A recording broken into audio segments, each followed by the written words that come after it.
अक्षर भारती मराठी इयत्ता 10वी या पाठ्यपुस्तकातील पाठ दुसरा संतवाणी यामधील जो पहिला अभंग आहे, अंकिला मी दास तुझा, या अभंगाचे रचयिते संत नामदेव. संत नामदेव यांचा जन्म इसवी सन 1270, मृत्यू 1350. तर संत नामदेव हे एक वारकरी संप्रदायातील एक थोर संत कवी म्हणून ओळखले जातात. संत नामदेवांची अभंगरचना अतिशय उत्कट असून त्यांच्या अभंगाची भाषा सुबोध, सरळ, साधी आहे. त्यांनी हिंदीतही रचना केली आहे. पंजाबात जाऊन त्यांनी भागवत धर्माची पताका फडकवली. त्याचबरोबर सिखांच्या गुरु ग्रंथ साहेब या ग्रंथात त्यांची 61 कवने समाविष्ट असून भक्त नामदेवजी की मुखबाणी या नावाने ती प्रसिद्ध आहेत. तर प्रस्तुत अंकिला मी दास तुझा या अभंगाचे रचयिते संत नामदेव यांचा हा झाला अल्पसा परिचय. तर अंकिला मी दास तुझा या प्रस्तुत अभंगामध्ये या अभंगाची मध्यवर्ती कल्पना आपण या ठिकाणी जाणून घेणार आहोत. प्रस्तुत अभंगामध्ये संत नामदेवांनी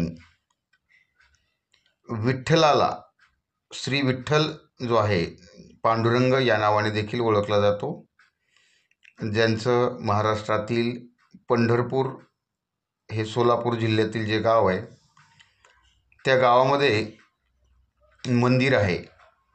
आणि हा जो वारकरी संप्रदाय आहे, या वारकरी संप्रदायांचं आराध्य दैवत म्हणून या पंढरपूरच्या विठ्ठलाला ओळखलं जातं.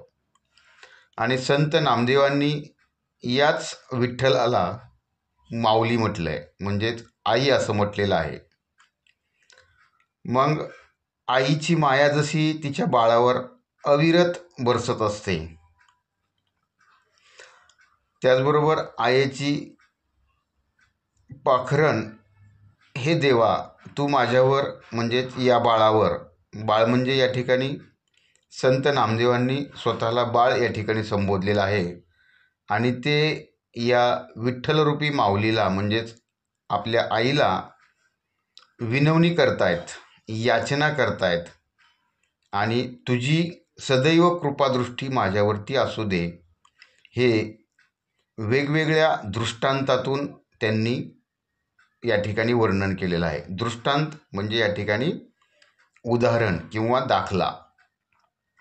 तर ही झाली प्रस्तुत अभंगाची मध्यवर्ती कल्पना. तर मित्रांनो, आपण अभंगाला सुरुवात करतोय. बघा. अग्नी माझी पडे बाळू, माता धावे कनवाळू, तैसा धावे माझिया काजा, अंकिला मी दास तुझा. सवेची झेपावे पक्षिनी, पिली पडताची धरणी, भुकेले वत्सरावे, धेनू हुंबरत धावे. वनवा लागलासे वनी, पाडस चिंतित हरणी, नामा म्हणे मेघा जैसा, विनवितो चातक तैसा. तर या अभंगाचा आपण या ठिकाणी भावार्थ जाणून घेणार आहोत. सुरुवातीला आपण अंकिला मी दास तुझा. तर अंकिला म्हणजे काय? अंकिला म्हणजे अंकित झालेला किंवा शरण आलेला. आणि दास म्हणजे या ठिकाणी सेवक किंवा नौकर असं संबोधलं जातं.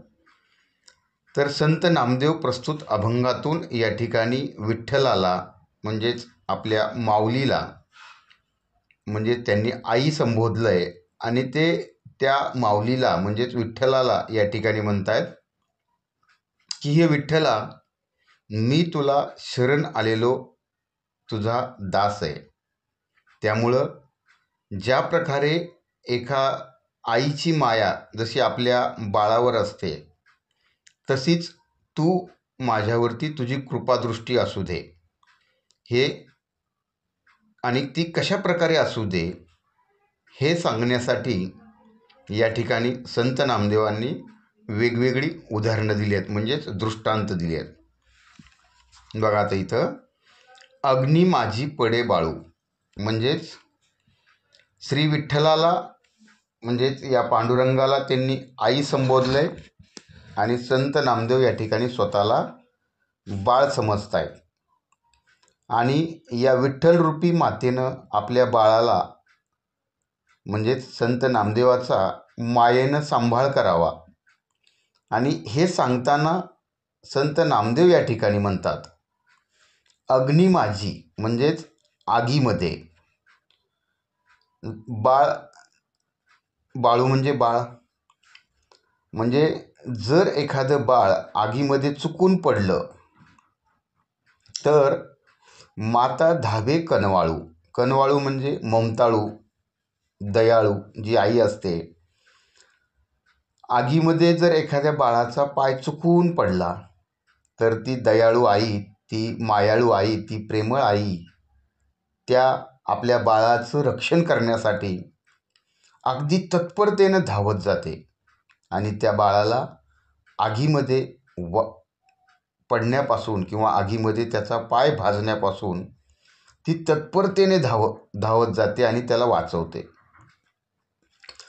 तसं नामदेव महाराज म्हणतात, तैसा धावे माझिया काजा, म्हणजेच त्याप्रमाणे, तैसा म्हणजे तसा, धावे माझिया काजा, माझिया म्हणजेच माझ्या आणि काजा म्हणजे माझं काम, कर्म किंवा कार्य, तसाच म्हणजेच त्याप्रमाणे, त्याप्रमाणे म्हणजेच की ज्याप्रमाणे एखादी आई आपल्या बाळाचा पाय अग्नीमध्ये विस्तवावरती पडायला लागलेला आहे आणि ती आई त्याला त्या आगीतून संरक्षण करण्यासाठी, त्याची रक्षा करण्यासाठी अगदी तत्परतेने धावत जाते, तसा तू माझ्या कार्यात मदत करायला मला तू धावत ये, कारण अंकिला मी दास तुझा, कारण मी तुला शरण आलेला तुझा दास आहे, मी तुझ्या चरणी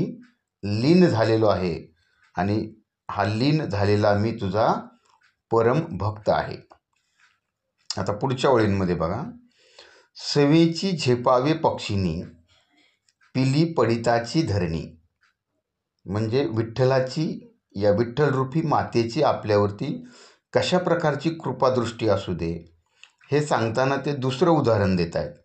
ते काय म्हणत आहेत की एका सवेची झेपावे पक्षिनी, म्हणजे बघा पक्षिणीचं जे घरटं असतं ते झाडावर असतं आणि त्या घरट्यामध्ये छोटी छोटी लहान लहान पिल्लं असतात. मग त्या झाडावरून अचानक जर एखादं पिल्लू धरणीवरती पडायला लागलं, जमिनीवरती खाली पडायला लागलं, तर त्या पिलांची आई आणि अगदी क्षणाचाही विलंब न करता ती पक्षिणी म्हणजे त्या पिलांची आई तत्परतेने त्या पिलांपाशी जाते, झेप घेते आणि त्यांना वाचवते. अगदी त्या पक्षिणीच्या आईप्रमाणे तू मला माझ्या कार्यात मदत करायला धावत ये. पुढचं उदाहरण बघा, भुकेले वत्सरावे धेनू हुंबरत धावे, म्हणजे भुकेले वत्सरावे, बघा वत्सरावे म्हणजे वासरू है ना, म्हणजे गाईचं पिल्लू, त्याला वासरू म्हणतात. धेनू, धेनू म्हणजे गाय है ना. हुंबरत धावे, हुंबरणे म्हणजे काय, हंबरणे, हंबरणे म्हणजे ज्या प्रकारे त्या गाईचं पिल्लू म्हणजेच गाईचं जे आहे वासरू, त्या वासराला भूक लागलेली असते आणि ते वासरू काय करत असतं हे ना, हंबरत असतं आणि त्या वासराचा, गाईच्या पिल्लाचा, गाईने आवाज ऐकला हंबरण्याचा, ती गाईला लक्षात येतं की आपल्या बाळाला म्हणजेच आपल्या वासराला भूक लागली आणि ती त्याला दूध पाजण्यासाठी अगदी तत्परतेने, तात्काळ, लगेच, ताबडतोब काय करते, ती गाय आपल्या वासराकडे धावत जाते. अगदी त्या गाईप्रमाणे हे विठ्ठला, तू मला माझ्या कार्यात मदत करायला धावत ये. पुढचं उदाहरण बघा.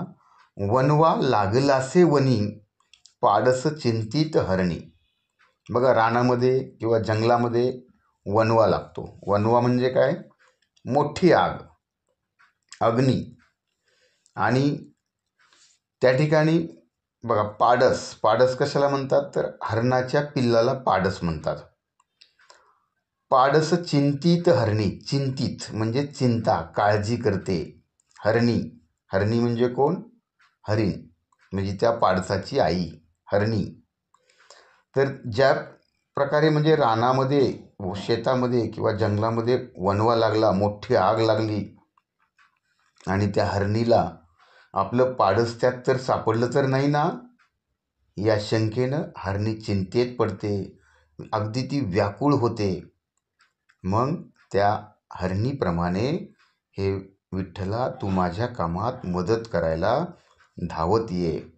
बघा, नामा म्हणे मेघा जैसा, म्हणजे नामदेव महाराज या ठिकाणी म्हणतायत, संत नामदेव म्हणतायत की मेघा जैसा. मेघ म्हणजे ढग है ना.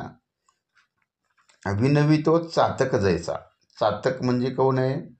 चातक म्हणजे या ठिकाणी एक काल्पनिक पक्षी आहे.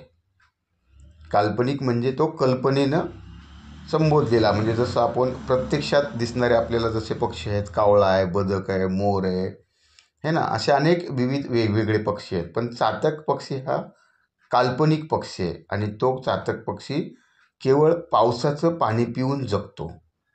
म्हणजे केवळ, म्हणजेच फक्त पावसाचं पाणी पिऊन जगणारा जो चातक पक्षी आहे, तर है ना, जसं त्या चातक पक्ष्याला म्हणजे जिवंत राहण्यासाठी, जगण्यासाठी ज्या प्रकारे त्या पावसाच्या पाण्याची आवश्यकता आहे, म्हणजे पावसाच्या पाण्याशिवाय तो चातक पक्षी जगूच शकत नाही, तसं हे विठ्ठला माझी अवस्था है ना, माझी दशा, माझी स्थिती ही त्या चातक पक्षाप्रमाणे झालेली आहे. आणि त्याप्रमाणे त्या म्हणजे पावसाच्या पाण्याने भरलेले जे ढग असतात आणि ते ढग बरसतात आणि त्या चातक पक्ष्याची भूक क्षमवतात, म्हणजेच भागवतात. तसंच त्या पाण्याने भरलेल्या ढगांप्रमाणे तू माझ्यावरती तुझ्या मायेचा वर्षाव कर आणि माझ्या जीवनाचा तू सांभाळ कर, अशी विनवणी मी तुला करीत आहे. कारण मी तुला शरण आलेलो तुझा दास आहे, तुझा सेवक आहे. तर हा झाला प्रस्तुत अंकिला मी दास तुझा या संतवाणीपर अभंगातील पहिला अभंग. या ठिकाणी अभंगाचा भावार्थ संपलेला आहे. मित्रांनो, व्हिडिओ तुम्हाला कसा वाटला आणि आवडला तर नक्कीच शेअर करा, लाईक करा, कमेंट करा. धन्यवाद.